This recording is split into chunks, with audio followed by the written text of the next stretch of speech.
Our film, Families Embracing Anti-Bias Values, is about families who are thinking about using an anti-bias lens in their parenting skills. They're thinking about, what kind of world do I want to create with my children? What are our questions? What are our challenges? What is our vision, our dreams and hopes for them? And we made this film, particularly at this time when there's a lot of divisiveness in this country, particularly where schools are told we can't talk about diversity and equity and bias in schools under the guise of parental rights, that parents don't want us to do this. We have book bans, there's curriculum, supervision of the curriculum, which tells us what we can and cannot do. So we hope our film is a counter-narrative that shows us that there are parents who are thinking about diversity and equity issues while they're raising their children, and they think it's important to be part of their child's lives at home and in school.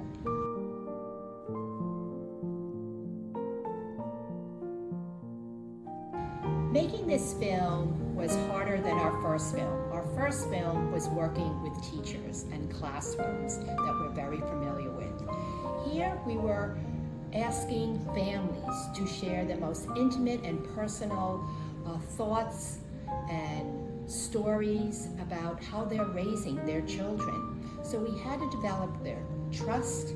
We had to create a safe and brave space where they felt comfortable sharing with us, particularly knowing that it was going to be on film.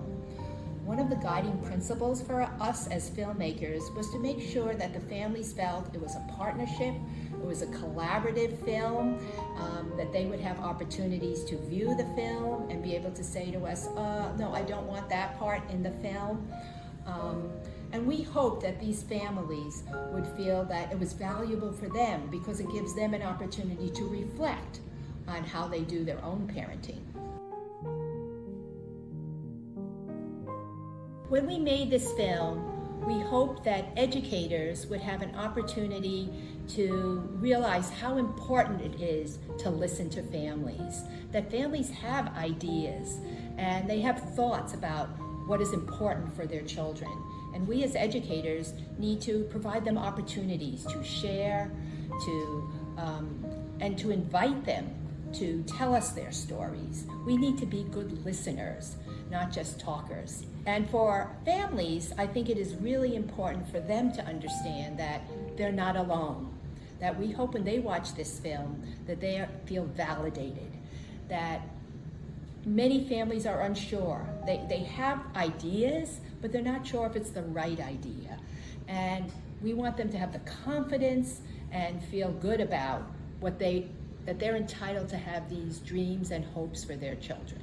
And finally, for those of you who are going into the field or preparing to be teachers or educators, no matter what age, whether you're working in early childhood or middle school or elementary or secondary level or in higher education, you can't do anti-bias work without engaging families. It's very important to provide opportunities, find ways to learn from families. Children come to school with the strengths and knowledges and skills and dispositions from their families. So our job as current educators and future educators is to provide opportunities for families to share with us and for us to listen and not make assumptions.